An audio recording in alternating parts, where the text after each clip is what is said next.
struggle, in the struggle.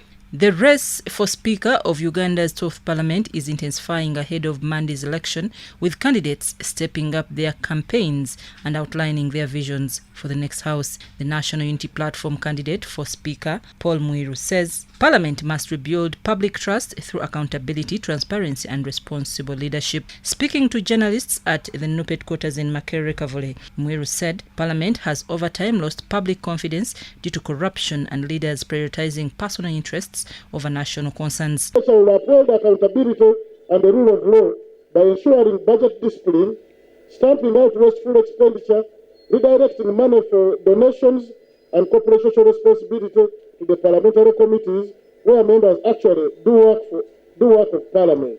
Pledged that if elected, he would steer Parliament towards serving citizens and strengthening oversight of public resources. Accountability to the public.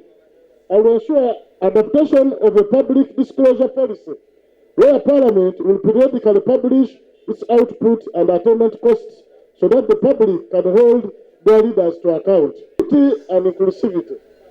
Countrymen and women, all members of Parliament are equal.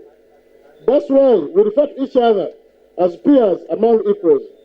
However, recent experience indicates that Parliament has been infested with cliques, cartels, rigid few at the expense of the greater collective.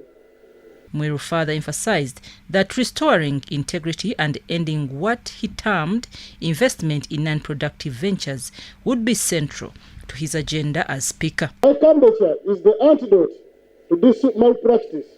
As the chairperson of the Parliamentary Commission, I will ensure that there is equity and inclusivity in the welfare of members of Parliament and staff of Parliament by standardizing the benefits.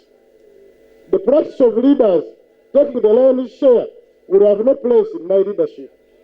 With the Speaker and Deputy Speaker elections scheduled for Monday 25th May 2026, during the first sitting of the 12th Parliament, Mwiru has appealed to members of Parliament across political divides to back his candidature, saying the country needs a house that reflects the aspirations of ordinary Ugandans. The only avenue for informal interaction is the Parliamentary Sports Club, which is infested with cliques and arbitrary use of available resources. I will cause the expansion of the members' interaction beyond the sports club to various social clubs to cater for the categories of members. Meanwhile, the speakership race remains highly competitive, drawing candidates from different political formations, including the National Resistance Movement Jacob Oboth and the Democratic Party's Norbert Mao, as the contest heads into its decisive stage.